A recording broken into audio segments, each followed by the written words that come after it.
Good morning, my sweet friends. Happy Monday to you. Hope that you guys had the most wonderful weekend.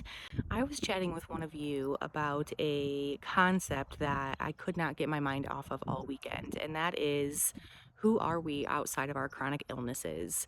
Because when you have chronic illnesses, it can become all encompassing and it can become a 24/7 job. And for me in particular, with trying to dedicate the entire last year to figuring out what has progressed, what has regressed, and any potential new diagnoses, on top of that, just absolutely feeling like death,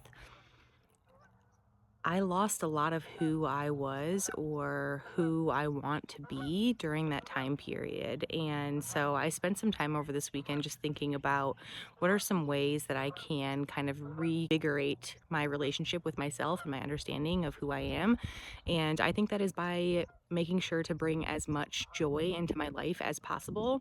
And what I mean by that is if I have a somewhat okay day where I'm feeling somewhat decent, that's the day that I'm going to try to engage in some of those activities that bring me joy. And for me, that is getting outside.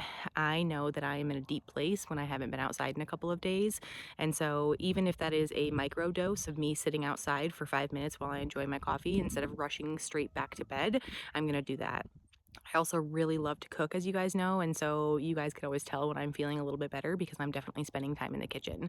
I also love to read, and I have recently, because I have had a little bit more energy, I have been reaching out to some of my friends that I haven't connected with in a long time. I FaceTimed my aunt last weekend, and so I think the more that we can just introduce those little teeny things that bring us joy, that will help to balance out our world so it doesn't feel like it's just all about chronic illness. You guys, we are so much more than our illness, and we deserve to feel joy and we deserve to have frequent contact with those other portions of who we are. I love you so much, guys. Have a great week.